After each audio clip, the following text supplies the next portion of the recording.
Graças a Deus, queridos, boa noite. Nós estamos continuando aqui uma sequência de estudos temáticos a respeito de prisões, pecados que nos aprisionam. E dentre essa sequência de pecados, de prisões, nós iremos tratar a respeito de prisões de refúgio secreto.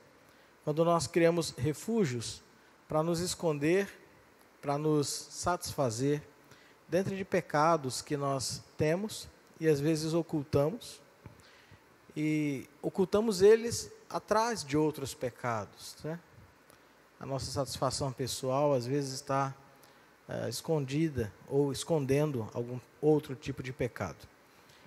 Antes de nós adentrarmos no estudo, eu gostaria de convidar a nós orarmos ao nosso Deus, orarmos ao Pai pelos enfermos, orarmos ao Pai por toda essa circunstância que nós estamos vivendo, mas também orarmos ao Pai em gratidão por tudo que Deus tem feito, pelas maravilhas do Senhor, pelos livramentos, pelo cuidado, pelo amor do Senhor.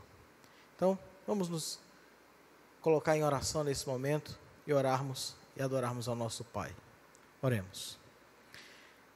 Senhor, como é bom desfrutarmos da Tua presença. Tu és um Pai grandioso, poderoso, infinitamente melhor do que nós poderíamos imaginar, do que poderíamos pedir ou pensar. Te agradecemos, Pai, porque temos tido o privilégio de conhecer o Senhor e de desfrutar da Tua vontade perfeita, boa, agradável. Pedimos ao Senhor que através do Teu Espírito fortaleças o nosso coração e nos instrua, nos ensine naquilo que o Senhor deseja nos ensinar, nos instruir.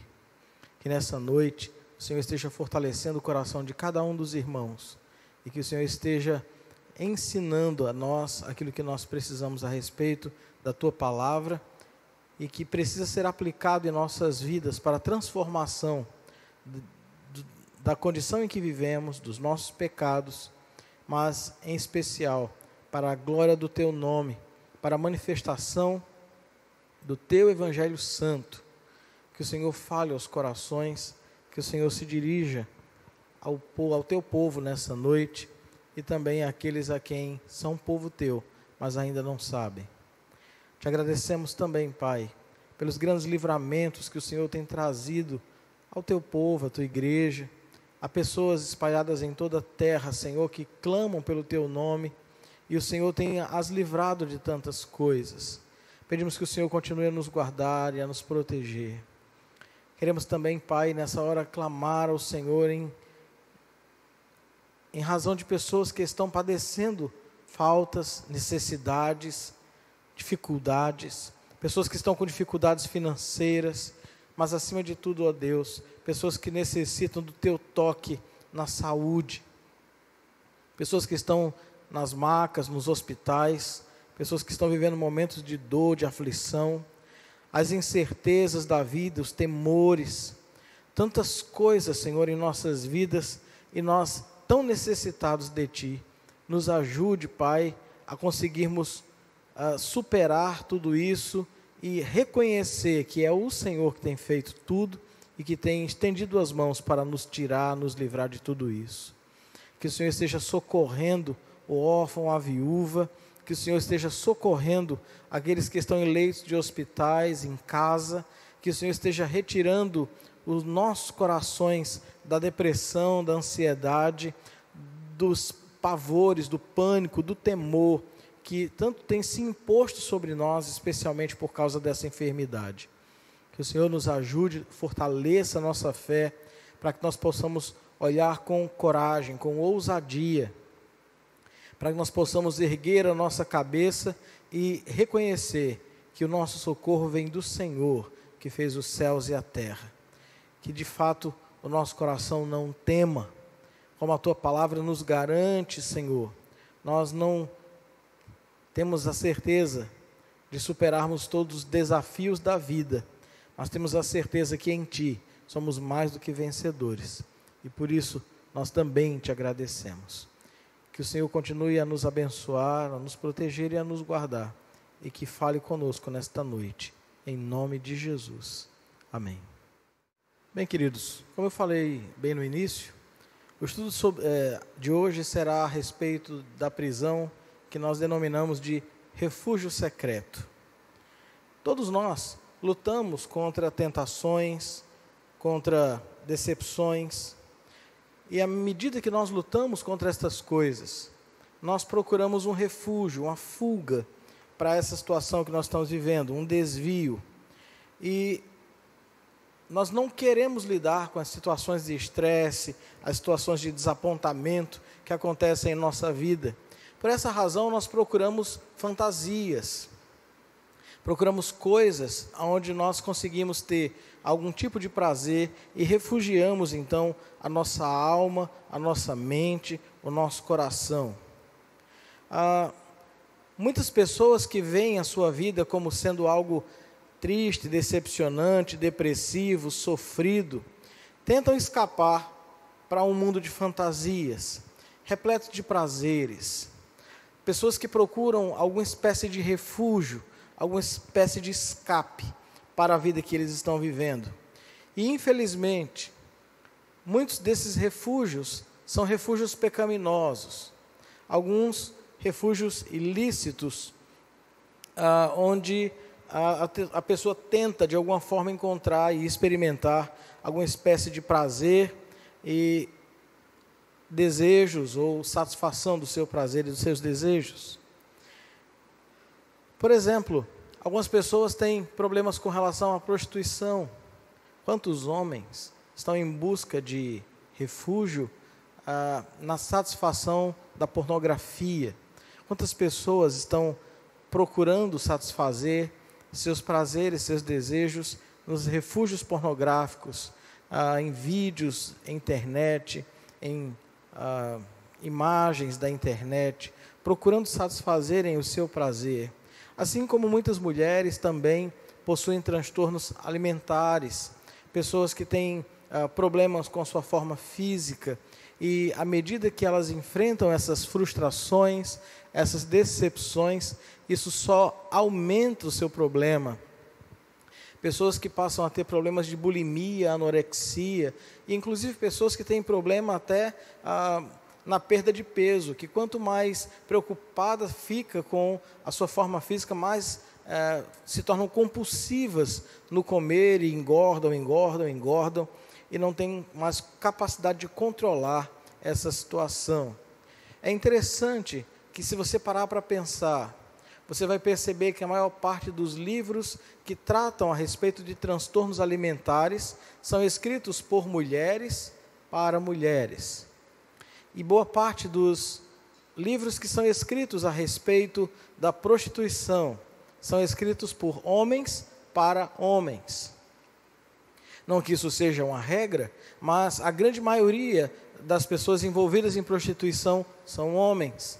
E a grande maioria das pessoas que estão envolvidas em transtornos alimentares são mulheres. Mas é óbvio que tanto os transtornos, seja ele qual for, alimentar ou qualquer outro, e também a pornografia, eles vão muito além da questão sexual ou da questão alimentar. Há outras coisas envolvidas, há pecados ocultos que nos levam a praticar esse tipo de coisa, que nos coloca na condição de praticarmos esse tipo de pecado. Às vezes, a frustração do trabalho, as dificuldades, as decepções que nós sofremos, às vezes como pai, às vezes como marido, às vezes como empregado. E no meio de tantos transtornos, tantas dificuldades, tantas decepções e tantas frustrações, nós procuramos refúgio, procuramos uma forma de aliviar essa pressão. É importante você entender que eu estou dando apenas 2 exemplos básicos do tipo de aprisionamento que você pode ter a respeito de refúgios secretos. Eu estou dando apenas 2 exemplos, mas não existem apenas esses 2 pecados. Há muitos pecados que podem ser tidos como refúgios secretos.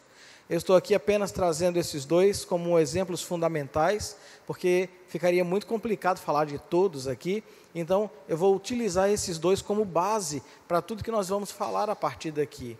Então, por favor, não se limite a esses 2 exemplos que eu estou te dando. Você, mulher, talvez você pense, mas eu não sofro com nenhum transtorno alimentar, mas você certamente tem coisas onde você está tentando se refugiar, às vezes por questões de beleza, de estética, as pressões do mundo, às vezes as pressões para o casamento. Há tantas formas do mundo te pressionar e há tantas formas de nós tentarmos nos refugiar em alguma coisa. E infelizmente, na grande maioria, pecaminosos. Mas, como eu estou usando esses 2 exemplos, os transtornos alimentares e também da pornografia, como 2 refúgios secretos para os nossos pecados, para as nossas frustrações, para as nossas decepções, eu gostaria de mostrar a você um texto que está escrito em 1 Coríntios, capítulo 6, a partir do verso 12, escrito pelo apóstolo Paulo. E como é interessante que a Bíblia faz esta conexão a respeito deste pecado, ou desses 2 exemplos de pecados que eu trouxe, mostrando que há uma conexão entre eles, porque na verdade, embora pareçam pecados diferentes, eles têm uma mesma raiz, eles nascem no mesmo lugar. 1 Coríntios, capítulo 6, verso 12, diz o seguinte: todas as coisas me são lícitas, mas nem todas convêm. Todas as coisas me são lícitas, mas eu não me deixarei dominar por nenhuma delas. Verso 13, os alimentos são para o estômago, e o estômago para os alimentos, mas Deus destruirá tanto este como aquele. Porém, o corpo não é para a impureza, mas para o Senhor, e o Senhor para o corpo.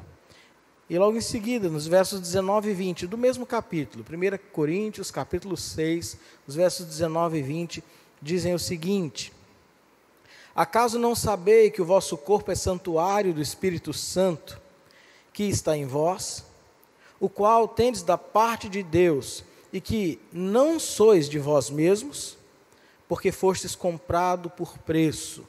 Agora, pois, glorificai a Deus no vosso corpo.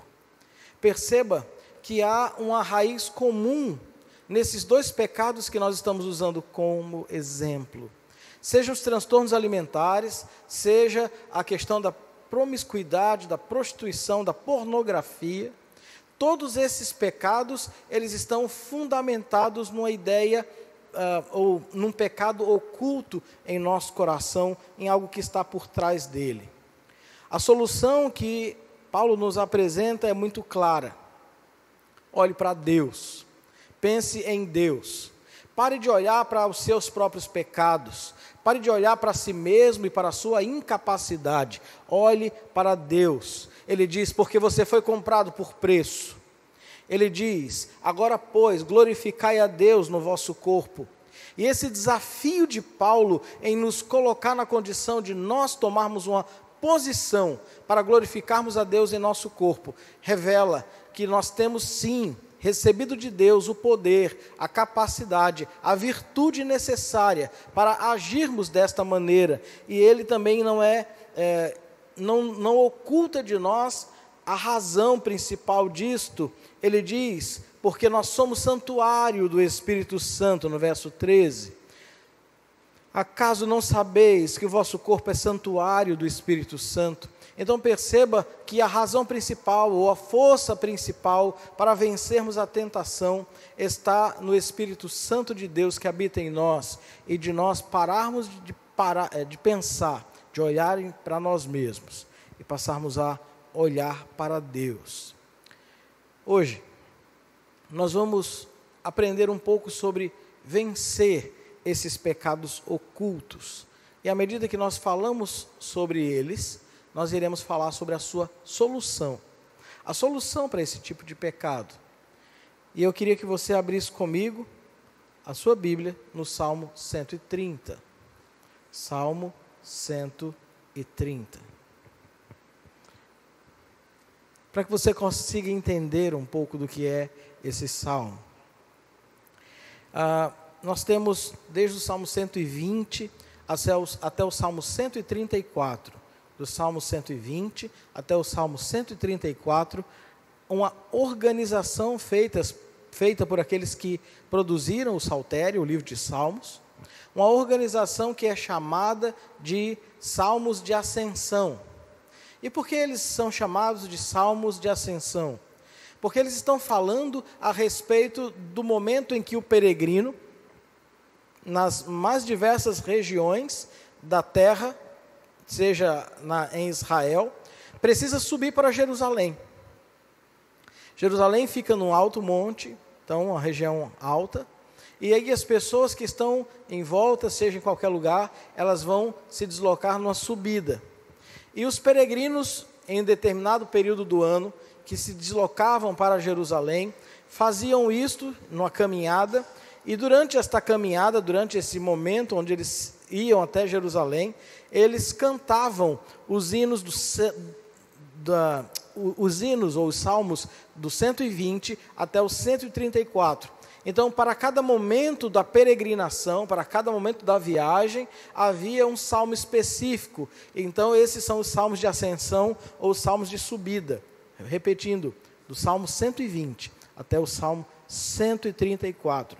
É perfeitamente possível que quando o Evangelho de Marcos, está falando de Jesus indo para Jerusalém, é bem possível que esses salmos estejam sendo cantados nesse momento de caminhada, de peregrinação que Jesus está fazendo em direção a Jerusalém, em Marcos capítulo 10.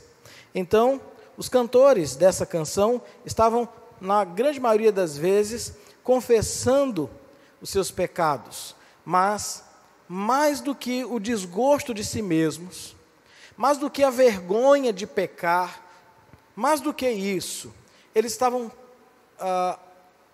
se admitindo a diferença entre eles e Deus.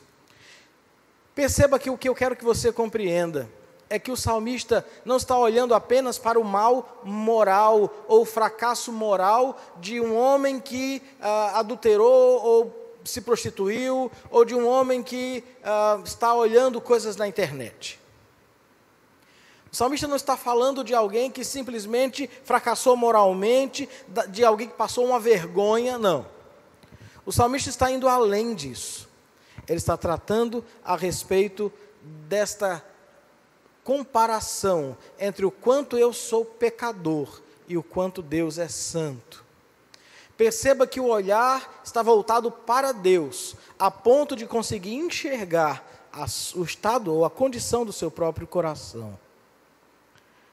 Talvez você, semelhante ao salmista, se encontre sem esperança. Talvez você pense que você já não tem mais força. Talvez você ache que não tem mais como mudar isso. Talvez você tenha se atolado tanto no pecado que você pense, não tem jeito, não tem saída, não tem solução. Mas a primeira coisa que eu queria que você visse comigo são os 2 primeiros versos do Salmo 130. Ele diz assim, perceba que o tema é cântico de romagem, ou de ascensão em algumas traduções. Diz assim o Salmo 130, a partir do verso 1. Das profundezas clamo a ti, Senhor. Escuta, Senhor, a minha voz. Estejam alertas os teus ouvidos às minhas súplicas. Se observares, Senhor, iniquidades, quem, Senhor, subsistirá? Se você acha que a situação é ruim, se você para e pensa quão longe você foi nesse seu pecado, o nível que você chegou de pecar desta maneira, O quanto você tentou se refugiar nesses prazeres, nessa satisfação ilusória, nessa mentira, nisso tudo que você criou na sua mente, achando que lhe traz algum tipo de escape, de refúgio secreto, de algum tipo de contentamento, de alegria. Às vezes, nós não enxergamos saída, não enxergamos solução. Mas o Salmo 130, no verso 1, diz: das profundezas clamo a Ti, Senhor. Ouça, não importa quão fundo você tenha ido nesse pecado, não importa quão longe você tenha ido nos teus atos pecaminosos, você sabe que Deus te ouvirá. Não importa se você, de alguma maneira, está diante de um computador, clicando numa imagem para abrir. Você tem de Deus a possibilidade de clamar e ser ouvido por Ele. Ainda que você esteja diante do seu pecado, ainda que você esteja naquela hora onde você está comendo como um louco, alucinado, ainda que você esteja naquela hora onde você põe o dedo na garganta para vomitar a comida, ainda que você esteja clicando no seu mouse para ver a próxima imagem, na próxima pornografia, Deus te ouve, Deus te escuta. Uma oração tímida pode sair dos seus lábios, mesmo nessa hora, e Deus te ouve, te escuta.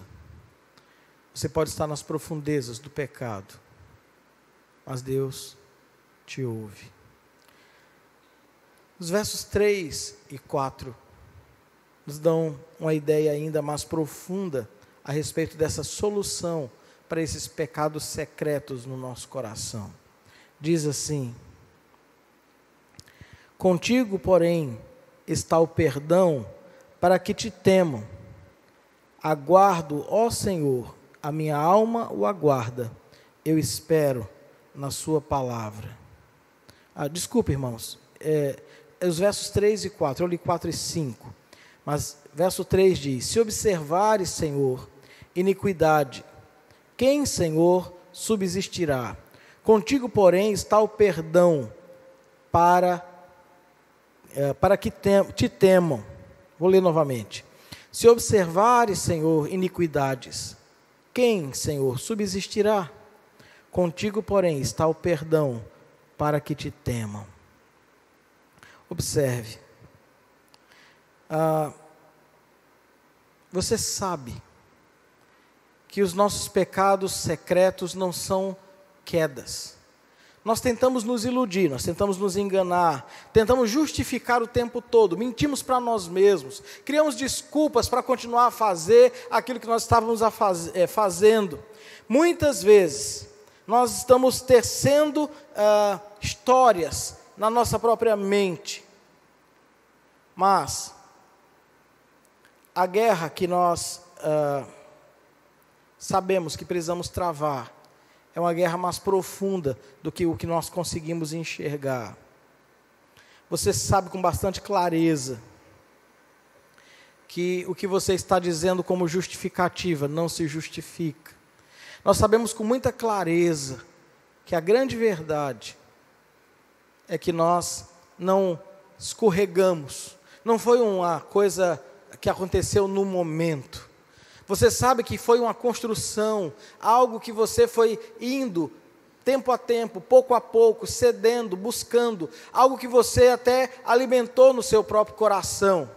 Nós queremos que essas coisas sumam imediatamente. Nós achamos que nós devemos simplesmente abrir os nossos lábios e dizer: Senhor, me ajude, e de repente o nosso coração passar a ter nojo dessas coisas. Mas assim como foi uma alimentação, assim como foi uma nutrição, assim como você foi se educando, se nutrindo destas coisas, você também precisa se purgar destas coisas, e limpando-se destas coisas. Esta é a grande verdade.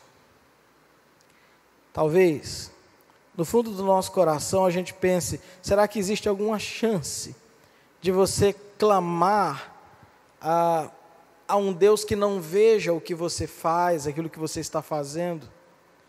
A um Deus que escolha, que opte por fechar os olhos para quando você está pecando e observar apenas os teus atos de bondade quando você está fora do pecado. Porque, como eu costumo dizer, muitas vezes, nós queremos que Deus considere os nossos bons momentos, mas nunca considere os nossos maus momentos. Às vezes nós tentamos compensar a nossa vida secreta de pecado com atitudes boas, corretas, achando que conseguimos cobrir, justificar, pagar os pecados, tentando redimir a nós mesmos com atos de bondade a respeito dos pecados secretos que nós mantemos e alimentamos em nosso coração. Mas não há nenhuma chance de um Deus assim. O Deus que o Salmo está mostrando não tem absolutamente nada a ver com um Deus que não enxerga. Pelo contrário, a pergunta aqui, ela é retórica. Deus conhece todos os nossos pecados. É isso que o salmista está dizendo. Deus conhece todos os nossos pecados. Isso deveria ser um problema, mas o salmista apresenta como uma solução. É bom ter um Deus que conhece cada um dos nossos pecados. Por que razão? É simples.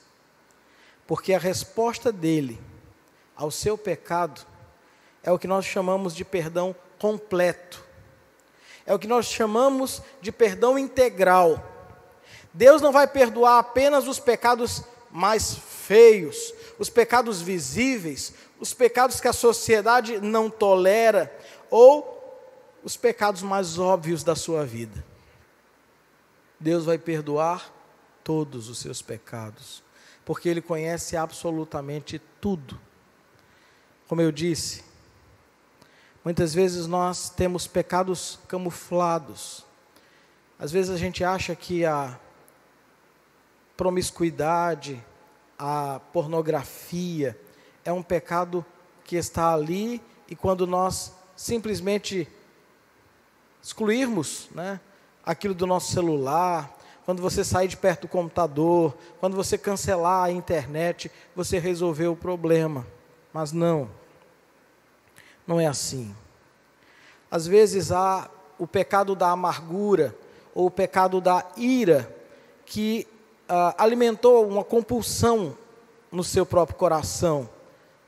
E essa ira e essa amargura que te fez comer feito uma louca, também precisa de perdão. Às vezes, julgamentos, inveja, cobiça, elas também nos afastam de amar aos outros. E aí nós começamos a olhar para as mulheres que estão diante de nós, nuas em fotografias, nos vídeos de internet, nas imagens de internet, e nós olhamos para aquelas pessoas como objetos simplesmente, não conseguindo olhar com amor, não conseguindo enxergar que aquelas pessoas estão, sim, pecando contra Deus, se expondo, passando por muitas vergonhas, mas nós, nada, estamos muito cheios de nós mesmos, doidos para satisfazer os nossos desejos, cheios de nós mesmos, buscando agradar a si mesmos. E o julgamento, a inveja, a cobiça que nos tornou tão amantes de nós mesmos e incapazes de amar os outros, também precisam de perdão. Às vezes a dissimulação, a autocomiseração, a vida de fantasia que a gente pinta e as horas perdidas em fugas secretas também precisam de perdão. Nós somos felizes porque temos um Deus que nos conhece por dentro e por fora, que não vê apenas os nossos atos, mas conhece as nossas intenções, aquilo que tem nos levado a fazer o que fazemos, inclusive os pecados, aquilo que tem nos levado a pecar como pecamos. Às vezes as nossas tentativas de sermos redentivos ou redentores de nós mesmos, como eu mesmo falei já antes, tentando fazer tantas boas obras ou tantas coisas boas que compensem aquelas que nós fizemos de errado, as que fizemos de mal. Mas Jesus tem nos ensinado em Efésios capítulo 1, verso 7. no qual temos a redenção pelo seu sangue, a remissão dos pecados, segundo a riqueza da sua graça. Somente em Jesus nós temos os nossos pecados redimidos, e é bom que Ele seja isso, exatamente o que o Salmo nos mostra, um Deus que conhece por inteiro, que conhece por completo as nossas faltas, as nossas falhas, os pecados ocultos, as intenções do nosso coração. Os versos 5 e 6 do Salmo 130 mostra algo a mais. Diz: aguardo o Senhor, a minha alma o aguarda, eu espero na sua palavra. A minha alma anseia pelo Senhor, mais do que os guardas pelo romper da manhã, mais do que os guardas pelo romper da manhã.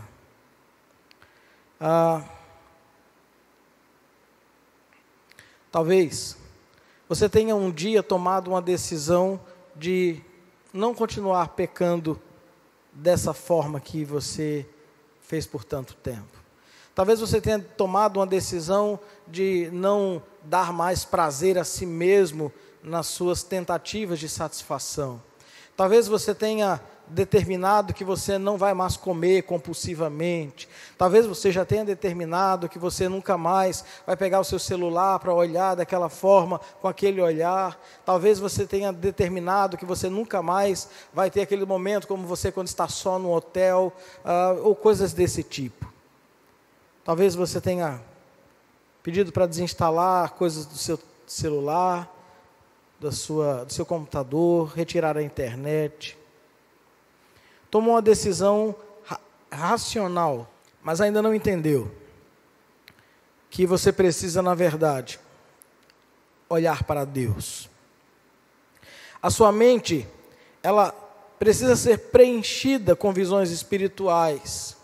A sua mente precisa ser preenchida com coisas que vão mudar o seu foco, mudar para onde você está olhando, os seus desejos. Infelizmente, nós muitas vezes pensamos que é possível que nós imediatamente, automaticamente, instantaneamente, troquemos por uma vida plena, cheia de satisfação e felicidade. Que porque eu resolvi tirar a internet, porque eu resolvi tirar aquele aplicativo do meu celular, porque eu resolvi parar com determinadas coisas, porque eu resolvi parar de comer compulsivamente durante tanto tempo, eu consegui então resolver os meus problemas. E agora vai chegar como uma mágica, vai chegar como algo pronto diante de mim. Os anjos vão vir me alimentar e eu estou com o meu problema resolvido. Agora pronto, eu serei feliz para sempre. E é exatamente aí onde reside o problema. Muitas pessoas se frustram com os pecados, muitas pessoas se frustram com o seu próprio coração, quando não conseguem manter isso por muito tempo. Mas a verdade é que o problema começa quando nós pensamos que somos capazes e colocamos nas nossas atitudes a expectativa. Como eu disse, nossos olhos precisam ver coisas espirituais. Precisamos sair da condição de fazermos coisas e começarmos a permitir que Deus alimente o nosso coração com novas expectativas, com uma nova visão, com um novo desejo. Não é só uma questão de caminhar para longe da tentação, porque a grande verdade é que mesmo caminhando para longe da tentação, o nosso coração continua tendo anseios pecaminosos, e isso não vai mudar. Mas, assim como nós construímos um caminho na direção do pecado, nós precisamos construir um caminho dado por Deus na direção da santificação. O que o salmista está propondo nesses versos que eu acabei de ler, quando ele fala de aguardar o Senhor, fala que a alma aguarda, a minha alma anseia pelo Senhor, mais do que os guardas pelo romper da manhã. Esse anseio por Deus mostra que o salmista entende que ele quer mais do que parar de fazer o mal, de fazer a coisa errada. Ele, na verdade, quer ser aprimorado, ele quer ser melhorado, ele quer ser feito de novo. Ele quer ser refeito. E só Deus é capaz de fazer isto. Eu sei que você também quer. Você quer parar de viver essa vida onde você simplesmente luta para não fazer o errado e ter uma outra vida, a vida daqueles que praticam o certo. Conheço muitas pessoas e muitas vezes eu digo para elas, é incrível como para fazer o certo, você precisa que alguém te diga o que fazer, mas você nunca precisa de conselhos para saber fazer o errado. Fazer o errado é uma coisa que você faz com tanta tranquilidade, com tanta facilidade. Não precisa que ninguém te diga, faça isso, vá lá para a internet, vai fazer aquilo. Não precisa de conselho, você mesmo constrói o caminho. Para fazer o certo, é preciso alguém ficar dizendo, não faça isso, vá por aqui, dê o passo ali, vai fazendo assim. Por quê? Todos nós queremos um dia não vivermos apenas lutando contra o mal, mas alimentando o bem em nosso coração.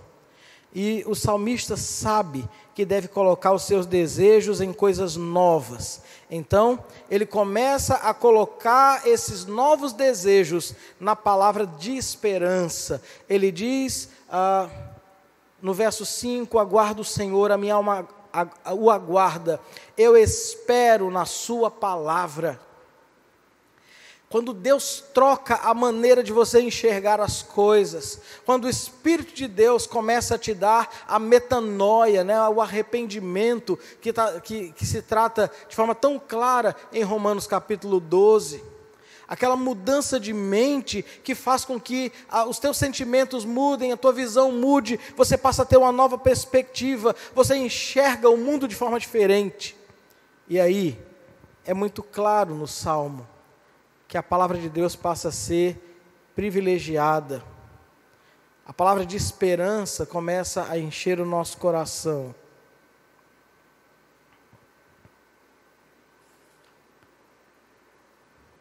Uma outra coisa é que o Espírito Santo usará o Evangelho para iniciar uma restauração na sua maneira de ver. O que você pensa sobre você, sobre o mundo ao seu redor, ao longo do tempo, isso leva você a responder de maneira diferente às coisas e às situações que antes fazia você correr para os seus pecados, para os seus refúgios secretos. Quando você começa a desfrutar da palavra de Deus, a palavra de Deus passa a ser esse seu refúgio. E quando as dificuldades vêm, não são para aqueles pecados de satisfação que você vai, mas você vai buscar satisfação nele, na sua palavra, naquilo que ele nos instruiu, naquilo que ele nos ensinou.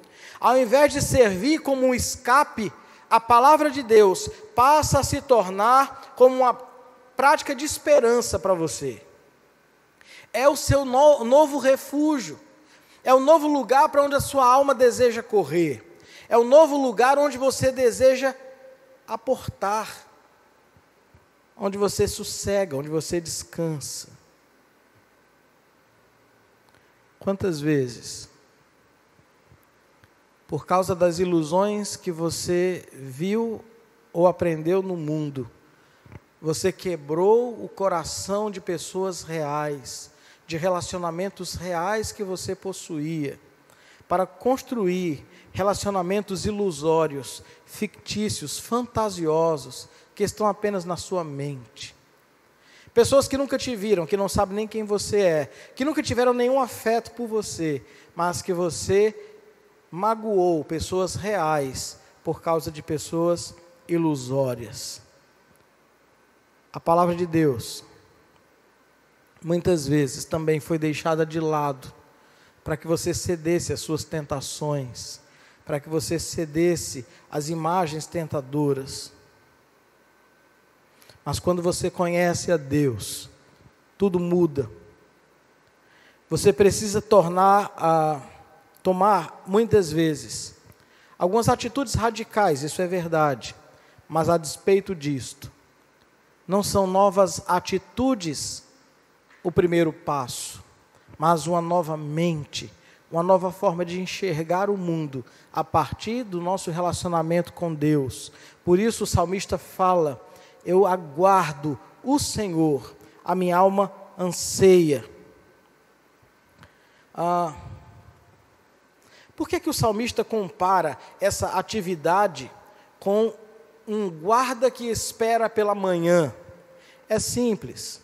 O guarda, muitas vezes as pessoas pensam que o guarda é uma função de quem quer dormir, quem quer um emprego tranquilo. Mas no período bíblico não era assim. Os guardas ficavam em locais altos na muralha, e eles precisavam manter a atenção o tempo todo. À noite era uma coisa muito monótona, muito metódica, e eles não conseguiam ver nada, só escuridão.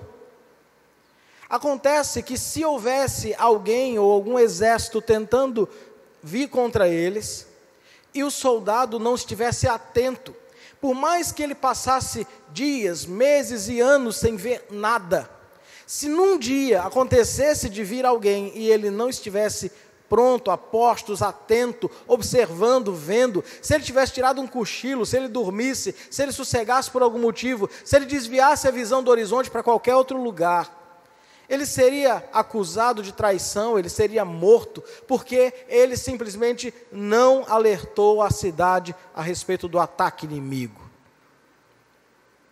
Quando amanhecia o dia, havia duas coisas no coração do guarda: o sossego de saber que ele conseguia enxergar mais longe, então os inimigos já não tinham o refúgio da escuridão, e a certeza de que agora ele poderia ir dormir e descansar.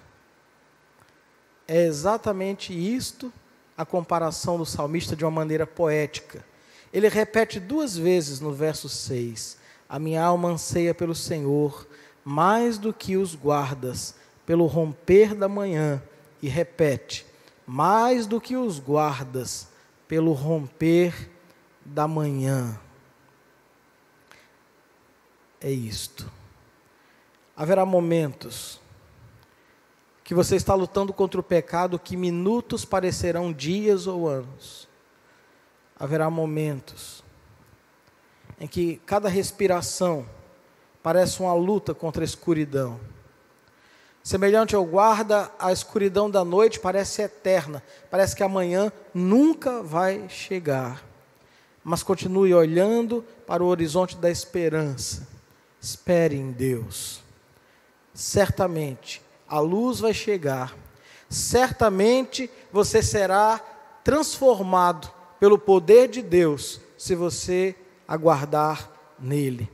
Os últimos dois versos desse salmo dizem, verso 7, espere Israel no Senhor, pois no Senhor há misericórdia, nele copiosa redenção, e Ele quem redime a Israel de todas as suas iniquidades. Vou ler de novo 7 e 8. Espere Israel no Senhor, pois no Senhor há misericórdia, nele copiosa redenção, é Ele quem redime a Israel de todas as suas iniquidades. Será mesmo? Muitas vezes o nosso coração desconfia. Será que esse amor inabalável do Senhor é suficientemente poderoso para nos libertar? O salmista não deixa dúvida. Em algumas traduções a palavra é uma redenção plena, uma redenção completa. Na versão que eu estou lendo diz, nele há copiosa redenção. Redenção duradoura, que preenche as falhas da nossa fé, que nos tira das prisões dos nossos desejos. A remissão, a redenção no poder do amor de Deus. Você sabe, não há um segundo sequer que você esteja considerando correr de volta para a sua fuga de refúgio secreto, para aqueles pecados que você se sente tentado a cometer, que não haja poder abundante da graça de Deus para te manter longe dele, provendo um caminho que te traga a verdadeira liberdade.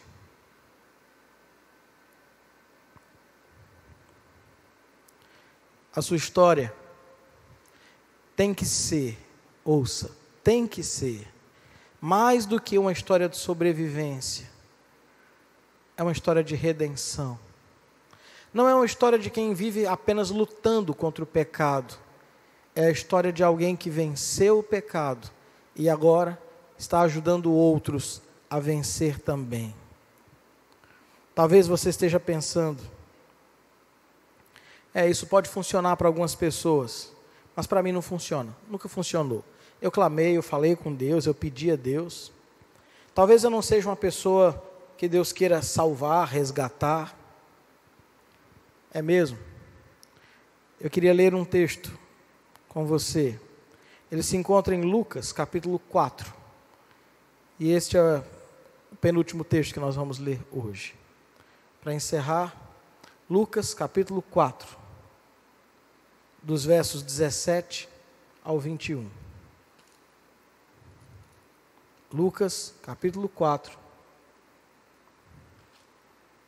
dos versos 17 ao 21. Diz assim a palavra de Deus. Então, lhe deram o livro do profeta Isaías, e abrindo o livro, achou o lugar onde estava escrito. Aqui nós estamos falando de Jesus. Jesus chega em Nazaré, e ele entra então numa sinagoga, e entregam a ele o livro do profeta Isaías. E Jesus, abrindo o livro, encontra esse texto que está escrito: o Espírito do Senhor está sobre mim, pelo que me ungiu para evangelizar os pobres, enviou-me para proclamar libertação aos cativos e restauração de vista aos cegos, para pôr em liberdade os oprimidos e apregoar o ano aceitável do Senhor. No verso 20 diz: tendo fechado o livro, devolveu ao assistente e sentou-se. Ouça,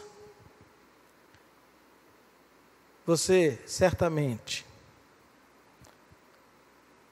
deve saber que quando Jesus se levantou naquela sinagoga, ele estava cumprindo esta profecia e dizendo: você é um pobre necessitado em suas fugas secretas, e eu sou a boa nova para você.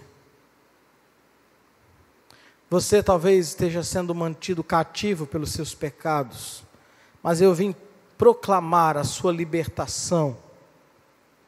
Você talvez não consiga nem enxergar mais algo bom na vida, mas eu vim para libertar, para lhe dar uma nova visão, uma nova razão de viver. Talvez você seja oprimido pelo pecado, talvez você esteja sendo pressionado pelo pecado, mas a liberdade proveniente da graça redentora de Jesus é sua, está à sua disposição. Sabe o que é mais interessante de tudo isso? É que esse texto que Jesus acabou de ler, ele se encontra em Isaías, capítulo 61. E em Isaías, capítulo 61, diz tudo isso que Jesus acabou de ler. Ele diz: o Espírito do Senhor está sobre mim, para fazer isto, para trazer libertação, para que ele me ungiu para evangelizar os pobres, para proclamar libertação aos cativos, restauração de vista aos cegos, pôr em liberdade aqueles que são oprimidos. Mas observe, o texto diz: e apregoar o ano aceitável do Senhor, ou anunciar o ano aceitável do Senhor. Isso está no verso 2 do capítulo 61 de Isaías. Mas a Bíblia deixa claro que Jesus leu até aí, fechou. Por quê? O texto de Isaías não termina aí. Jesus não leu a próxima frase. E ela diz assim: o ano aceitável do Senhor e o dia da vingança do nosso Deus. Porque Jesus parou apenas no ano aceitável do Senhor. Este é o tempo que você e que eu estou vivendo. O tempo da graça, onde Deus tem te dado através de Jesus, através do Espírito do Senhor que estava sobre ele, todas as virtudes, todo o poder para a libertação dos cativos, para a transformação da condição de cegueira, de pobreza espiritual. Jesus é a solução para que eu e você não venhamos a experimentar o dia da vingança do nosso Deus que está por vir. Há um tempo entre o primeiro momento em que Jesus vem para ser a solução para os nossos pecados e o momento onde Ele virá para ser a mão, o braço punidor de Deus nesta terra. Jesus estava dizendo para aquelas pessoas, nesse momento, eu sou a solução antes que eu seja a punição do Senhor. Por isso Jesus parou a leitura de Isaías 61. Apenas dizendo o ano aceitável, e não leu, e o dia da vingança do nosso Deus. Há muitos pecados em nossos corações, boa parte deles estão ali para ocultar outros pecados. Às vezes a pornografia é fruto do nosso orgulho, às vezes é fruto da nossa soberba, tentando nos sentirmos desejados, importantes. Às vezes comemos desesperadamente, tentando nos dar algum tipo de prazer, porque não conseguimos encontrar em Deus o prazer libertador, que nos faz vencer os desejos imundos, os desejos mundanos. Que o Senhor faça você enxergar além da aparência, além da frondosa árvore, a raiz de tudo isso. Às vezes você vai precisar de aconselhamento, às vezes você vai precisar de pessoas com quem você possa e precisará desabafar. Às vezes um pequeno grupo para compartilhar as suas dificuldades. Às vezes você precisará agir de forma radical, assumindo de forma muito clara um posicionamento de ficar longe daquilo que te faz desonrar a Deus.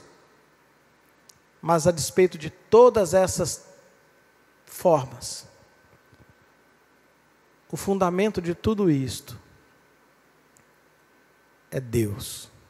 É dele que você precisa, porque Ele é capaz de transformar de dentro para fora, indo lá no interior, lá no fundo do coração, lá onde o pecado se chama por outro nome, e não aquele que se externa em atitudes na nossa vida. Que o Senhor, que nos traz o perdão completo por nos conhecer por dentro, possa te ajudar e te fortalecer a ser transformado, em nome de Jesus. Amém? Nós vamos encerrar essa live aqui, e eu queria te convidar a estar conosco domingo, na nossa live. Você não vai estar aqui presencialmente, mas nós vamos estar transmitindo esta live, então eu quero te convidar a estar conosco no domingo, através deste canal, para que você possa ouvir a palavra de Deus novamente. Vamos orar? Pai, nós somos teus, Senhor, e nada mais justo que esperemos por Ti. Nos ajude, Pai, a sabermos Te buscar, mesmo nos momentos mais difíceis, quando nós achamos que o Senhor não nos ouvirá, mesmo quando estamos praticando pecados que são considerados horrendos, e que de forma tímida, os nossos lábios Te pedem, me socorra, Senhor. Que Deus, Tu possas ser a nossa força, o nosso baluarte, que o Senhor possa ser o nosso refúgio, para que nós não estejamos buscando coisas, pessoas, circunstâncias para nos refugiar, para aliviar-nos das pressões. Que de fato o Senhor seja o nosso alívio, e tudo aquilo que o Senhor nos disse que é. Que nós paremos de construir as nossas pontes, os nossos caminhos, as nossas tentativas de redenção, e a reconhecer que somente através de Jesus, Teu Filho, nós podemos ser redimidos dos nossos pecados, perdoados por Ti, aceitos, amados. Obrigado por Jesus. E não nos permita, Senhor, em nenhum segundo da nossa vida acharmos que conseguiremos sem Ele. E é em nome dEle que nós te pedimos. Amém. Ok, queridos, que Deus os abençoe, que Ele te fortaleça e use essa palavra para te libertar, em nome de Jesus.